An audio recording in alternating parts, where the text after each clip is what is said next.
Bonjour, une nouvelle vidéo à la suite de notre cours chapitre 3 sur le bonheur. Nous sommes toujours dans la première grande partie des cours de philosophie de cette année. Et puis, il y a avec vous de quoi noter et puis vos textes sous les yeux. On reprend les choses là où on les avait laissées, à savoir du côté de chez Aristote qui prône une forme de bonheur comme excellence humaine, la perfection dans chacun de nos gestes, chacun de nos actes, chacune de nos paroles. Et Dieu sait que c'est difficile, nous dit Aristote, puisque nous vivons nous autres êtres humains avec cette capacité intellective, cette âme intellective qui fait que comme nous devons chaque fois prendre des décisions dans chacun de nos gestes, eh bien nous sommes conduits parfois à nous tromper et à prendre le mauvais chemin. Alors voilà pourquoi le bonheur est une quête et voilà pourquoi effectivement Aristote a décrit dans ces deux textes une véritable quête qui va durer toute une vie pour essayer de trouver ce bonheur comme finalité absolue de nos existences. Aristote parle également souvent de téléologie, hein, c'est un terme qui revient souvent sous sa plume, la téléologie, T-E-L-E-O-L-O-G-I-E,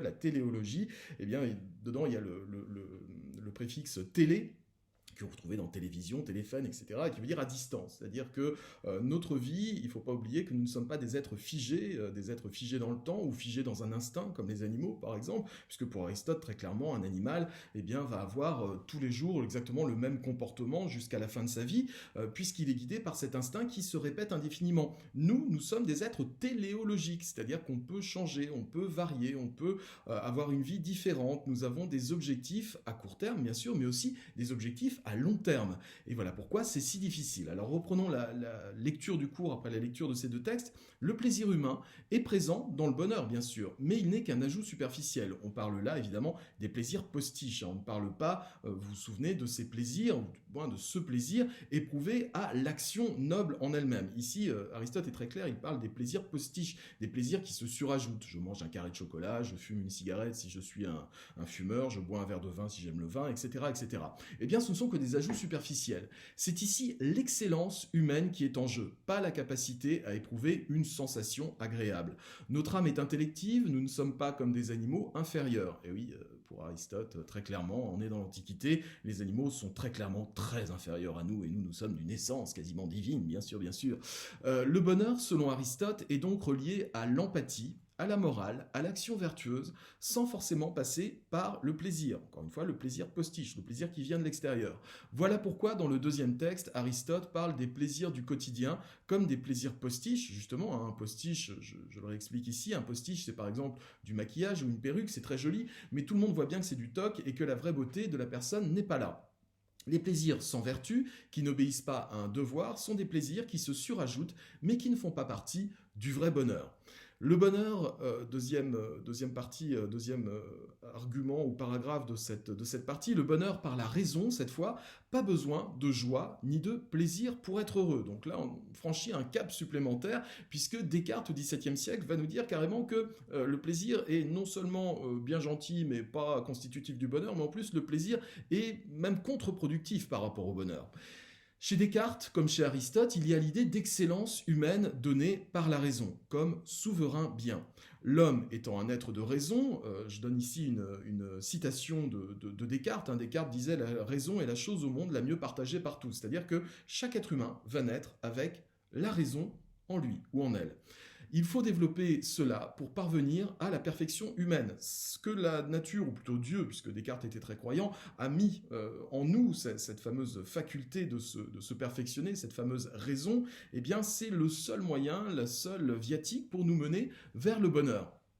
Chez Descartes, plus que chez Aristote, et là j'ai déjà dit tout ça, non je n'ai pas dit, oh là là, oui, pardon, chez Descartes, plus que chez Aristote, le bonheur, c'est-à-dire l'excellence humaine, se situe dans le développement de la raison, de sa capacité de savoir et de comprendre. Donc ici, les choses se sont un petit peu déplacées. Aristote plaçait le bonheur plutôt sur le terrain de l'éthique, de la morale. Descartes va plutôt placer ça sur le terrain du savoir, de la connaissance, de la raison. Voir pour cela le cours sur la conscience avec le cogito, cogito ergo sum, c'est-à-dire que bien, notre conscience, notre raison, c'est pas exactement la même chose, mais ça participe. C'est vraiment ce qu'il y a de plus fondamental en nous. On l'a vu dans le cours du chapitre numéro 1. Pour lui, le savoir est ce qui doit guider toute entreprise humaine. Le savoir profond de l'être, de ce que nous sommes et d'où nous venons, débouche au final sur des sciences pratiques et nous aide à vivre, comme la médecine ou la physique. Et oui, Descartes utilise ça comme preuve. Descartes nous dit finalement qu'est-ce qui nous fait vivre le mieux, qu'est-ce qui nous fait vivre le plus longtemps, qu'est-ce qui nous guérit des maladies. Eh bien, c'est la médecine. Et la médecine, eh bien, c'est une activité de la raison. On va fabriquer des médicaments, des remèdes, et tout ça, c'est l'intelligence qui nous le donne, certainement pas les plaisirs de la vie. L'homme peut se rendre comme maître et possesseur de la nature. Je pense que je vous ai déjà donné cette citation, elle est très claire, c'est-à-dire que grâce à la connaissance, grâce à la raison, grâce à la science, eh bien, nous pouvons quasiment devenir les égaux de Dieu. L'être humain peut devenir l'égal de Dieu et devenir en quelque sorte maître et possesseur de la nature parce que nous pouvons tout faire, nous pouvons tout connaître, nous pouvons tout fabriquer, nous pouvons venir à bout de tous les maux possibles et imaginables grâce à cette raison. C'est donc une position rationaliste de la part de Descartes. Alors on va lire le texte de Descartes qui nous dit donc que le bonheur va se trouver dans la connaissance. Alors encore une fois, je vais devoir aller ouvrir mon petit document. Je ne l'avais pas fait, je suis désolé. À chaque fois, je me laisse surprendre par le truc. Donc le texte, vous l'avez eu, je vous l'ai envoyé avec le mail. Et donc c'est Descartes bonheur, c'est celui-là. C'est une lettre à Élisabeth, qui était, je sais plus, la marquise de Newcastle, ou je sais plus quoi, bon, c'est pas très grave. Descartes a eu une correspondance très importante tout au long de sa vie, hein, ça se faisait beaucoup à l'époque, on s'envoyait pas de mail ni de messenger, évidemment, on s'envoyait plutôt de longues lettres, et Descartes aimait bien exposer sa philosophie à travers les lettres qu'il écrivait. Alors voilà le paratexte du texte, oui, si on veut. Faut-il chercher le bonheur à tout prix, ou certaines valeurs sont-elles plus importantes ? Descartes examine ce dilemme dans sa correspondance avec la princesse... Ah oui, c'est la princesse Élisabeth de Bohême, pardon. La recherche de la vérité, par exemple, ne paraît pas toujours servir notre bonheur. Elle nous coûte de la peine et nous révèle parfois des faits difficiles à accepter. En cas de conflit entre la vérité et le bonheur, quel but devons-nous poursuivre ? C'est vrai, c'est une question qui se pose souvent. Vaut-il mieux une vérité qui dérange ou bien un mensonge qui fait du bien ? Souvent, on se dit, finalement, je préfère encore ne pas savoir la vérité et m'en tenir à une illusion qui est plaisante, qui me fait du bien, qui me procure du plaisir. Descartes dit non, absolument pas. Le véritable bonheur, c'est pas la joie de se dire oh formidable, je suis plus beau, je suis plus fort, et puis tiens, je vais aller me saouler pour oublier un petit peu ma condition. Bien au contraire, il ne faut pas tomber dans ces excès-là, il faut être toujours dans une rectitude de l'esprit qui nous permet, même si c'est pas agréable, de toujours connaître la vérité. Voilà ce que dit Descartes. Je me suis quelquefois proposé un doute. Savoir s'il est mieux d'être gai et content, en imaginant les biens qu'on possède être plus grands et plus estimables qu'ils ne le sont, et ignorant ou ne s'arrêtant pas à considérer ce qui manque, que d'avoir plus de considération et de savoir pour connaître la juste valeur des uns et des autres, et qu'on devienne plus triste. Si je pensais que le souverain bien fût la joie, je ne douterais point qu'on ne dût tâcher de se rendre joyeux, à quelque prix que ce pût être, et j'approuverais la brutalité de ceux qui noient leur déplaisir dans le vin ou les étourdissent avec du pétain. Le pétain, c'est du tabac, c'est pas le maréchal. Mais je distingue entre le souverain bien, qui consiste en l'exercice de la vertu, ou, ce qui est de même, en la possession de tous les biens, dont l'acquisition dépend de notre libre arbitre, et la satisfaction d'esprit qui suit de cette acquisition. C'est pourquoi, voyant que c'est une plus grande perfection de connaître la vérité, encore même qu'elle soit à notre désavantage, que l'ignorer, j'avoue qu'il vaut mieux être moins gai et avoir plus de connaissances. Aussi, n'est-ce pas toujours lorsqu'on a le plus de gaieté qu'on a l'esprit le plus satisfait. Au contraire, les grandes joies sont ordinairement mornes et sérieuses, et il n'y a que les médiocres et passagères qui soient accompagnés du riz, c'est-à-dire du rire. Ainsi, je n'approuve point qu'on tâche à se tromper en se repaissant, c'est-à-dire en se nourrissant de fausses imaginations, car tout le plaisir qui en revient ne peut toucher que la superficie de l'âme, laquelle sent cependant une amertume intérieure en s'apercevant qu'ils sont faux. Alors c'est intéressant parce que, regardez-vous la vie que vous avez. Vous passez votre journée à être en cours. C'est pas toujours très agréable. Il faut travailler, il faut être présent, il faut participer, il faut obéir à ce que disent les profs. Et puis le soir, vous rentrez chez vous et vous avez des devoirs à faire. Et vous vous dites, oh là là, plutôt que de faire des devoirs, moi je préfère écouter de la musique que j'aime bien, je préfère me mettre devant la télé ou faire du gaming.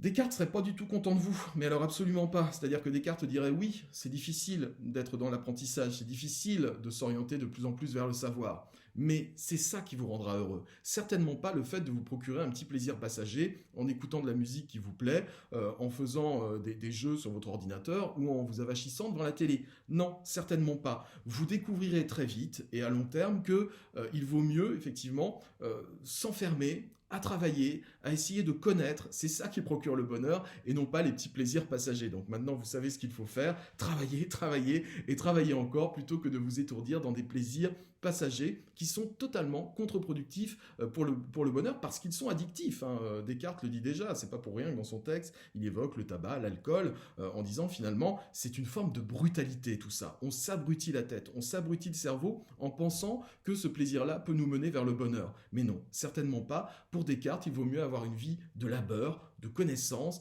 une vie dirigée vers l'intellect, et que c'est ça finalement la véritable formule, la véritable accession au bonheur. Donc vous voyez que ici le problème c'est un petit peu décalé par rapport à Aristote. Aristote disait il faut avoir une vie extrêmement réglée, extrêmement rigoureuse pour faire des actes moraux.